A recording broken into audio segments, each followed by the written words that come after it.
Oyster farmers in Spring Creek have been collecting lost cages that were displaced during storms. I'm Kenzie Krieger, and here's all the equipment they've collected so far and what they're planning to do with it. It was really important for us to clean these up because, one, this is our industry, and we don't want people to think that we're leaving our trash everywhere. So we're getting all these out of the water, we're cleaning them up. Kanan Gregg is the owner of Pelican Oyster Company. After seeing lots of displaced oyster farming equipment, he decided to pick them up. If it has names and stuff on it, we're calling the people.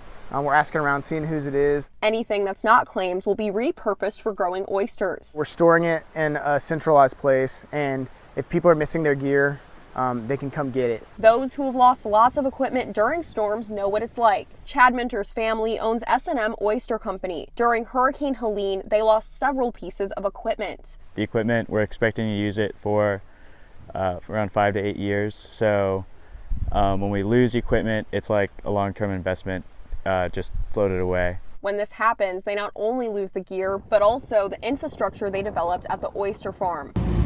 Minter says it's always helpful when people help them find their equipment. It's like word of mouth. People will find our stuff and then call us and we'll come and get it. That's one reason Greg has been retrieving the gear, because he knows what it's like to have to start from the beginning after a hurricane destroyed his farm. And now he's helping other farmers. What we're hoping is that we can teach each other and we can learn from each other. How do we mitigate these risks? How do we build these farms better so that there is no excess gear floating around? If you find any equipment or want to retrieve something you may have lost, I'll provide more information in my web story at WTXL.tv.